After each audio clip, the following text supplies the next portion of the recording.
The next movement following single whip is called lift hands. So I'll just go through the footwork first so single whip, your torso is facing the front. Left leg is dominant, so there's going to be some right weight on your right leg, but your left leg is dominant. So your left leg is strong, your hip is strong, using your left leg mainly to control your hips.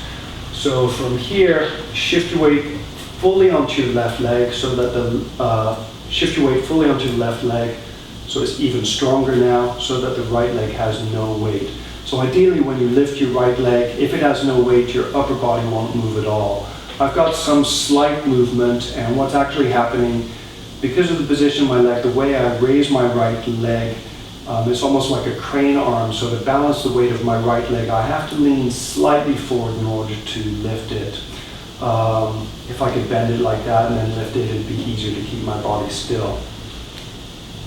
So anyway, I'll shift my weight onto my left leg, make the left, completely onto my left leg, make the left leg strong, pick up the right foot, and as I pick up the right foot, I'm turning my hips slightly to the right, and then all I'm going to do is touch the right heel to the floor, and I'll be facing the right as much as possible. And this movement is actually called lift hands. So from this direction facing you, and I'm not mirroring yet, I'll shift my weight onto my left foot, completely onto my left foot, and as I do so, I'll turn my hips and my right foot so that they're facing the right. And I'll just pick up my right foot and put the heel down. Try to avoid overly flexing the foot, so you don't want too much tightness at the front. It's just a relaxed placing of the heel, and you're not putting your heel down and shifting weight onto the right foot at the same time. You're keeping your weight on your left foot while touching the right heel to the ground. And from the front, again, I'm not mirroring you for this one. So as I shift more fully onto my left foot, my hips will turn slightly to the right. I'll pick up the foot and then place it on the floor, so I have enough room to pull the foot back behind my left heel, so it's not out like this, and it's also not out like this. So if I was to mirror you, I'd shift my weight totally onto my left foot.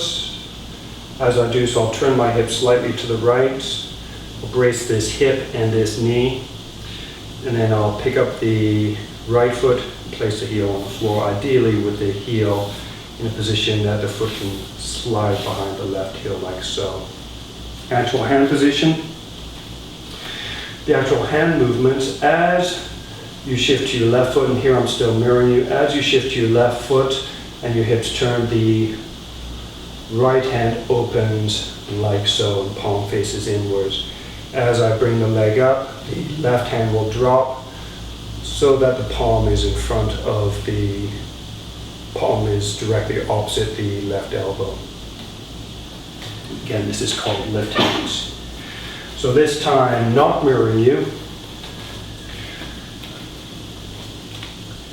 So shifting to the left foot, opening the hands, and even at this position, as I turn the hips, you can turn the palms so that they face inwards.